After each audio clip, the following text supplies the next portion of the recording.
to me, that's that huge paradigm shift where it's like this dehumanization that, Yes.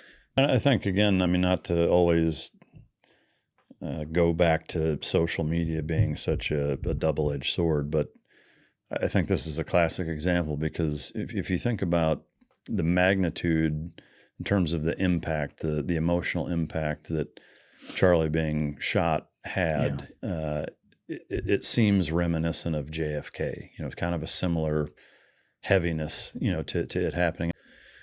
And so to me, like that's the thing is that, there were obviously people who didn't vote for him, who didn't like the guy, who disagreed with everything he stood for and thought he was taking the country in the wrong direction. That still fit. And see, that's why you don't fuck with stuff.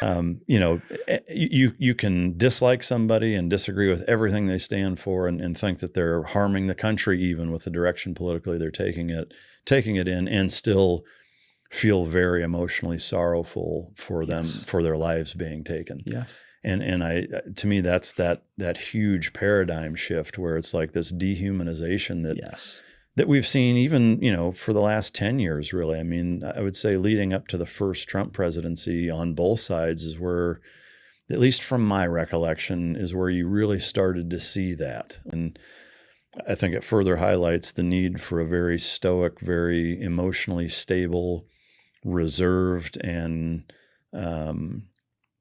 emotionally competent leader for the country. And one of my favorite pieces of advice and this is for parenting, I'll pass along for you when that day comes, is don't be the thermometer, be the thermostat in the room.